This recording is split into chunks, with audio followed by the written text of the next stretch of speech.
Ben voilà, je m'appelle François, je suis agriculteur sur l'île d'Oisseau, donc en maraîchage, je fais aussi activité parc et jardin. On a créé le potager Aurore ici, et donc chaussée de Wavre il y a plus ou moins plus de 4 ans. L'objectif en fait c'est de faire un potager avec une biodiversité pour que justement on s'y retrouve dans tous les insectes, la nature. On a des ruches qui viennent de quelqu'un qui fait du miel pour les alentours, donc un peu local aussi.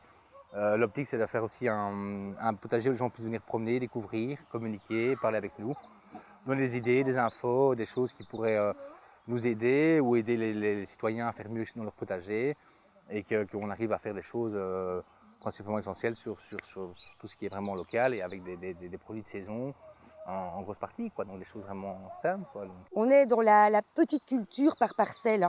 Ça veut dire que toutes les 2 semaines, on va replanter toujours des nouveaux plants des mêmes variétés de légumes pour toujours en avoir assez, mais en petite quantité. Et donc la petite quantité évite effectivement d'avoir des maladies ou d'attirer les nuisibles, tout simplement. Et le potager ici, c'est en fait, moi j'ai pas d'enfant, donc c'est notre bébé à Aurore et moi, donc c'est notre enfant. C'est notre vie, en fait, c'est ce qui nous anime tous les jours, de manière à vouloir toujours faire mieux, plus, je sais pas, peut-être pas plus, mais des choses vraiment qui soient justes, une balance équitable et que ça puisse faire plaisir aux gens, nous faire plaisir. C'est pour ça qu'on met autant de cœur pour travailler dans une activité où on s'y sent bien. Je veux profiter de ce que j'aime et du métier, mais pas m'en faire une contrainte et que ce soit compliqué. Ça reste dur, mais ça reste un plaisir.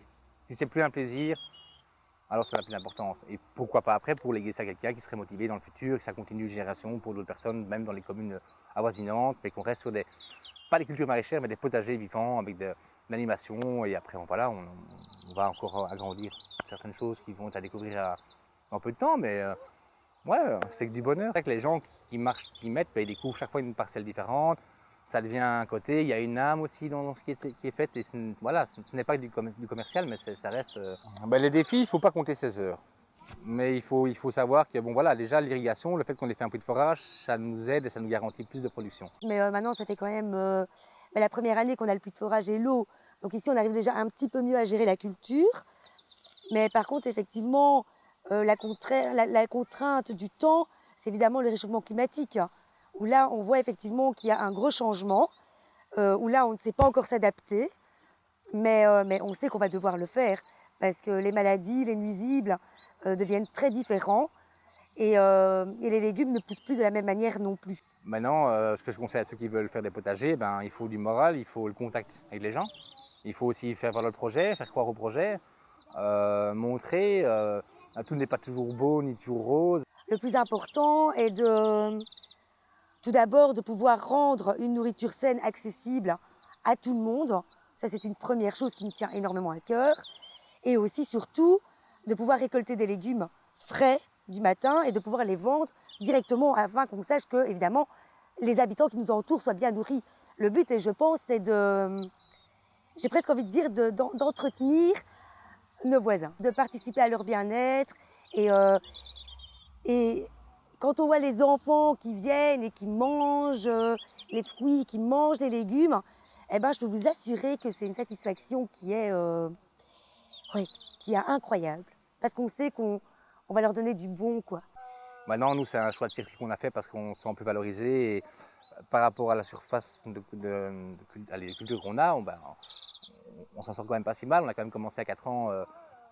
Quand la ferme a été vendue de mon parrain avec zéro, on y a cru, on a racheté un terrain, on a fait un puits. Ici, nous, ce qu'on a, c'est qu'on produit à une échelle plus petite, mais on vend tout localement. Enfin, en général, on a des pertes, on essaie de trouver des solutions, mais on est plus sur notre produit, on ne travaille pas via des grandes sociétés, et on a plus de garanties et on fait plaisir aux gens et nous-mêmes, quoi. Il y a de plus en plus de maraîchers, il y en a qui arrêtent, mais qui continuent, il y a des difficultés, les gens aussi par rapport à certains prix. Je veux dire, un chou-fleur au supermarché, on peut la vendre 1 euro, 1,50 €. Nous, on le vend entre 2 et 3,70 € cette saison parce que bon, il faut quand même 2 mois pour avoir un chou. Il faut le temps que ça pousse, il faut la main-d'œuvre. Donc, on dit oui, le chou-fleur, c'est 3 €, 3,20 €, mais 3,20 €, il y a l'eau, il y a la plantation, il y a le travail, il y a les mauvaises herbes. Donc, en fin de compte, si on en vend 150, on a une petite somme, mais quand on roule tout, avec l'électricité qui augmente, le coût de production, le matériel, les engrais, qu'ils soient en bio ou non bio, tout augmenté, donc les charges sont plus importantes et on doit arriver à ça. Et je pense qu'il faudra beaucoup de personnes qui changent et surtout que les idées des gens évoluent différemment. Une prune qui est molle, Aujourd'hui, on a une cliente qui n'était pas très contente pour une prune, parce qu'elle était molle, mais une prune qui est molle, c'est une prune qui est mûre. C'est une bonne prune. Une prune qui est dure, qui vient de notre pays, c'est dur comme du béton, ça ne mûrit pas.